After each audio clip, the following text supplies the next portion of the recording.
Hey everyone, welcome to Marbling, the podcast that helps you think different. Today we're going to be talking about teaching and a little bit of parenting. So something I saw that was pretty interesting recently is a lot of people when they get kids, and first disclaimer, I don't have any kids. This is just an observation I've been seeing, and I'm not here to teach any absolute truths or say this is right and this is wrong. This is just something I've observed, and if you have any thoughts about it, I'd definitely like to hear them too. This just helps you get thinking and maybe see things a little bit differently. It's not for me to tell you this is the right way, this is the wrong way. So disclaimer out the way. So in terms of whenever you teach somebody or teach your kids, a lot of times I've been seeing, if it's a famous person or a business person,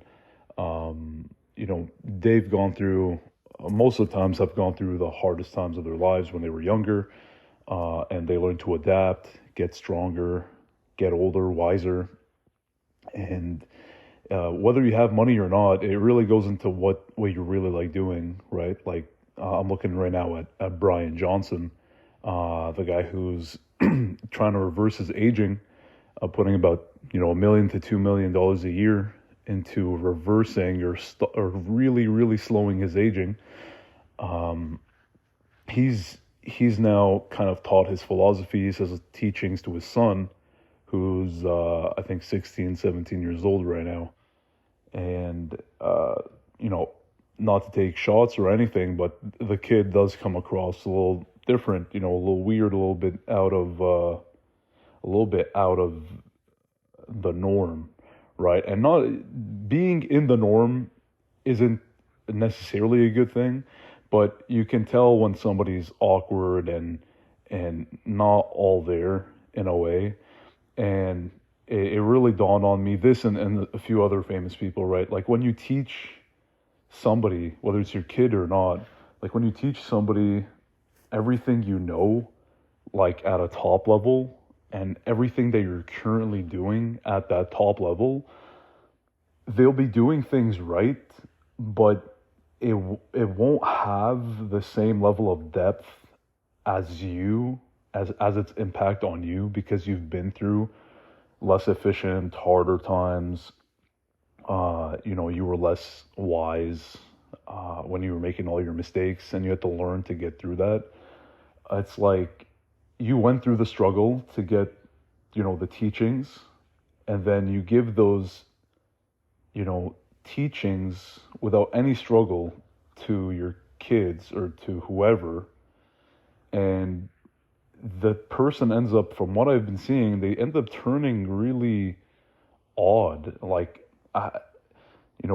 not to use the word normal, but they don't seem that normal. Like they seem kind of like head in the clouds, not really there, a little NPC like, I don't know if it's just, I don't know if that's the case, but it's something I've been noticing, like whether you're famous, whether you're rich, like really businessy people, people who have a lot of money, and they kind of raise their kids with all these high up values. They haven't really gone through any struggles in their life. And then, they turn up just being a little odd, whether they're like pompous, or just, detached and disconnected. The range can vary, but they really don't have a strong foundation, but they have all the right lessons. And I think you can also see that is kind of weird when you think about it. You have all the lessons, but you have none of the struggle. And I do think, not to romanticize struggling, because obviously it sucks, and some people have it really bad, but there is a level of growth your body, I feel like your mind and soul, your body go through when you are struggling through something. And just getting handed the lessons without struggle, I think it makes you, and from what I've seen, it just makes you a weaker, less aware person. And it also made me think also how, the saying that 90% of businesses fail by the third generation, kind of makes sense, right? Like if you do really well, the average person who has struggled and done well wants their kids to not suffer, right? That's the most logical thing you'd want. So you don't want your kids to suffer. You're going to give them the best life possible, give them what you never had, X, Y, Z, ABC, and they most of the time they turn up pretty spoiled and you know kind of a bitch and very pompous. Some people obviously they're humble and kind and they're the same personality but they have money kind of thing. But a lot of times we all know that doesn't really happen too much, especially if you got spoiled as a kid. And that goes through your age. And imagine what that guy's kid will look like or be like. You'll notice that it will definitely wreck whatever you have going by the third generation. And it makes complete sense. Because we all know somebody who has, that type of personality. And, imagine if that person had a kid and that person grew up and had their kid. Like, there's no way there's any sustainability. Like, somebody's going to make some big mistake and lose everything. They're going to think they're all, high and mighty, anything like that. And they'll just lose everything. So it totally makes sense.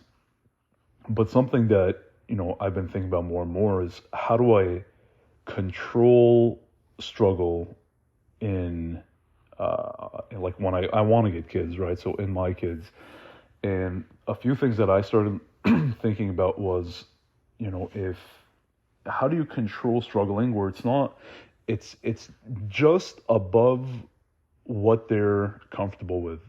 You don't want them to be comfortable. You want it to be just outside their comfort range. You don't want it to be like crippling or super out of scope where it's demotivating and depressing. Like whether it's a workout and they can't do like 3-4 pull-ups, you have them try to go for that fifth, or you hold their feet up a little bit, try to really get them to go for that extra rep even though it hurts, type of thing, just in the context of working out. But in other contexts too, like in team sports, like if somebody shoves them on the floor, I really want to think like, what would I do? Like, I want him to go and stand up for himself. I want to go defend him too. It's odd. It's kind of weird. Like, how do I let him be his best, grow and become his best without being spoiled? And I really think you need to have your kids kind of go through a little bit of struggle and pain. There's no reward without pain, right? Otherwise, it's just like gluttony and no. If you want to be the best person you can be, you need to have gone through some level of pain. And God forbid it's anything super bad, because some people out there have had it really bad. But if you're gonna be teaching somebody or raising somebody to do it, I really believe you need to control it sustainably, where it's just out of reach, enough for them to push themselves to be able to get it, but not where it's like super painful and it kind of cripples them in the end.